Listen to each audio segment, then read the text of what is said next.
All right, ladies and gentlemen, yesterday I had the chance to sit down with the one and only Boone Pickens. Boone Pickens, legendary Texas oilman and business magnate, financier, chairman and CEO of BP Capital Management, and talked about everything. In this segment, we talked about Trump and Hillary and his predictions, but we started with Keystone.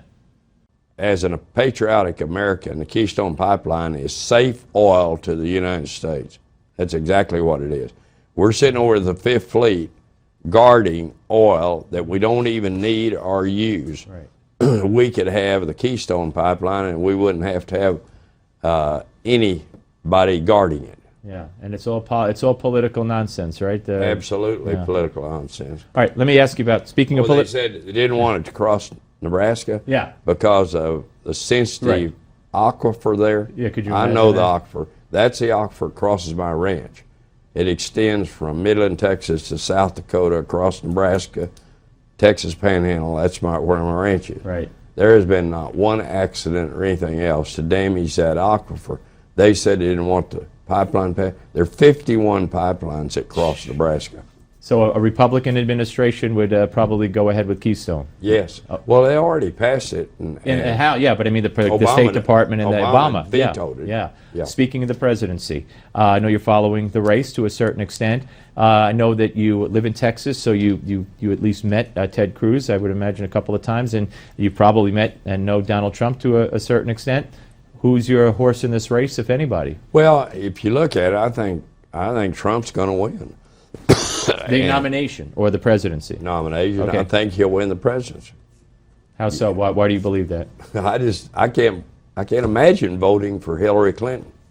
Well, I know you said you don't think Hillary will get the nomination, but I want to stick for a second on Donald Trump. Do you think he's better? What kind of president would he be for the economy and in general? I think he would do more for.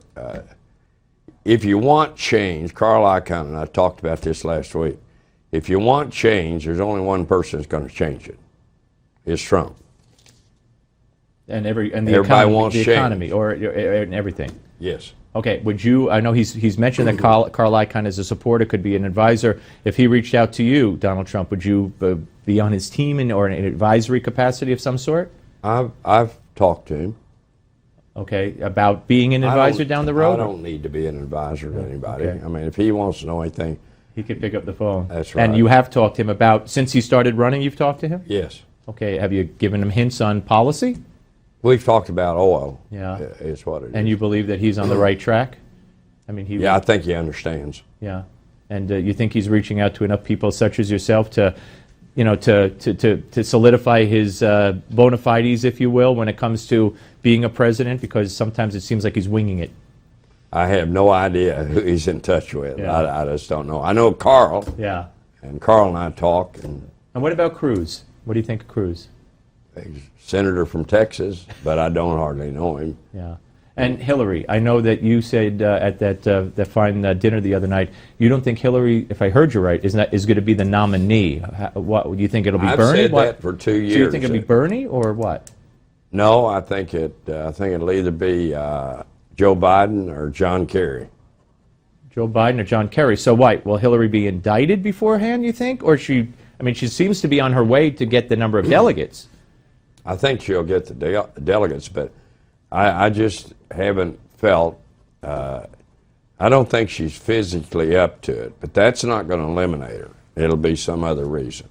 Okay. But I just don't think that she will ever hear the starter's gun. You know what I mean? Ready, get set, bang. Bang.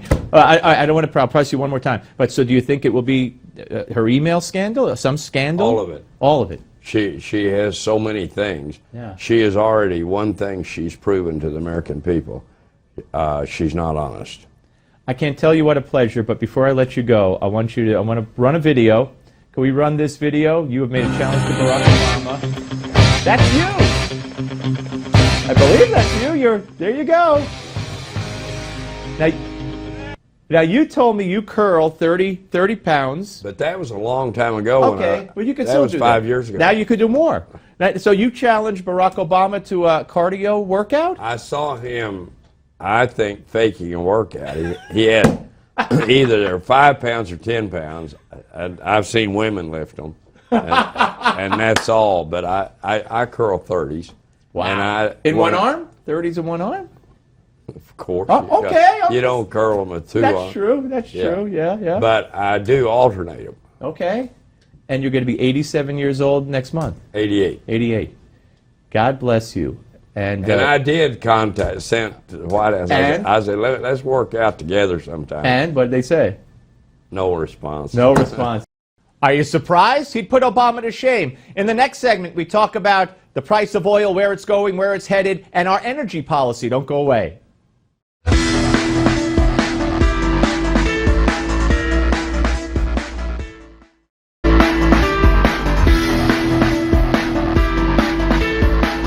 All right, folks, more my exclusive interview with T. Boone Pickens. What do you believe our energy policy is today in this country? We have no policy. We're the only country in the world without an energy policy. How's that possible? How did that happen? How did it happen? They just let everything drift with the market. And you see, every other country in the world owns the mineral estate in those countries. You know what I mean? Yeah. Below the surface. Yes.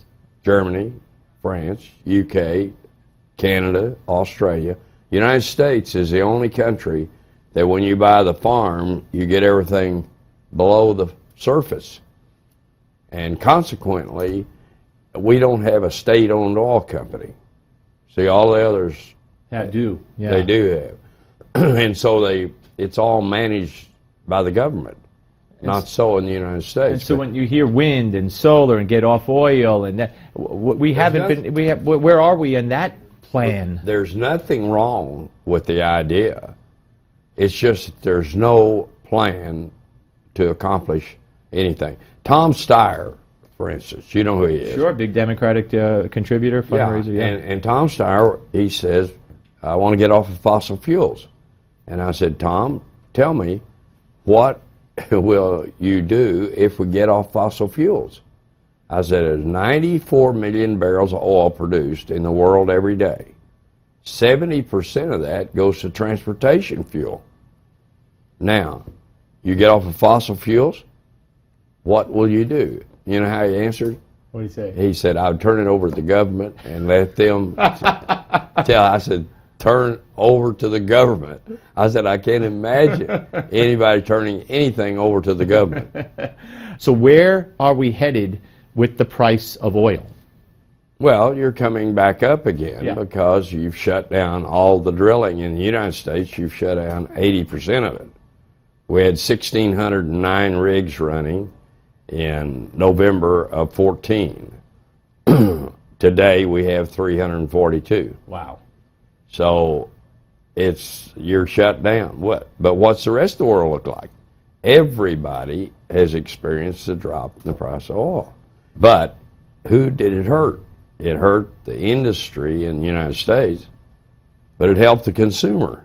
Well, that's what I was going to ask you. Yeah, it's a good deal for you. Yeah, at the gas pump. Yeah, here we got to a diametrically opposed interest, kind of, sort of. Yeah, it hurt me, helped you. And that's the way those kind of things work. But who else did it hurt? Russia, Saudi Arabia, OPEC, got them all.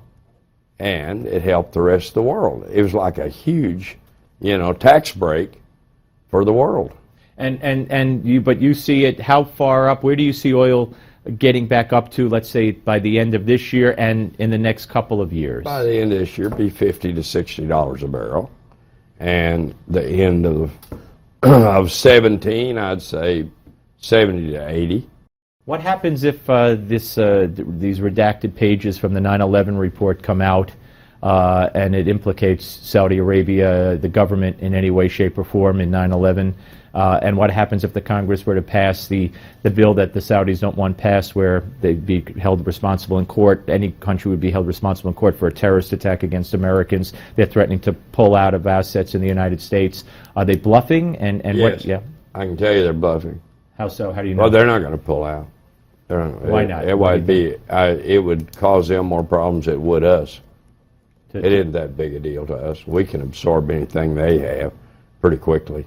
Do you think we should redact or make public those pages that might implicate Saudi Arabia? And if I sure do. Yeah. I do. And I said the first week of the 9/11, and I saw that there were 18 out of 21 Saudis on those two planes.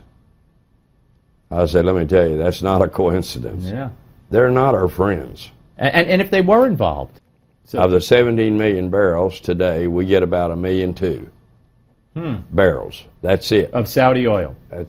That's right. So we don't really need it. No, we don't need it. What a wonderful man. It was such an honor to have him in studio. Up next, Give Me 5.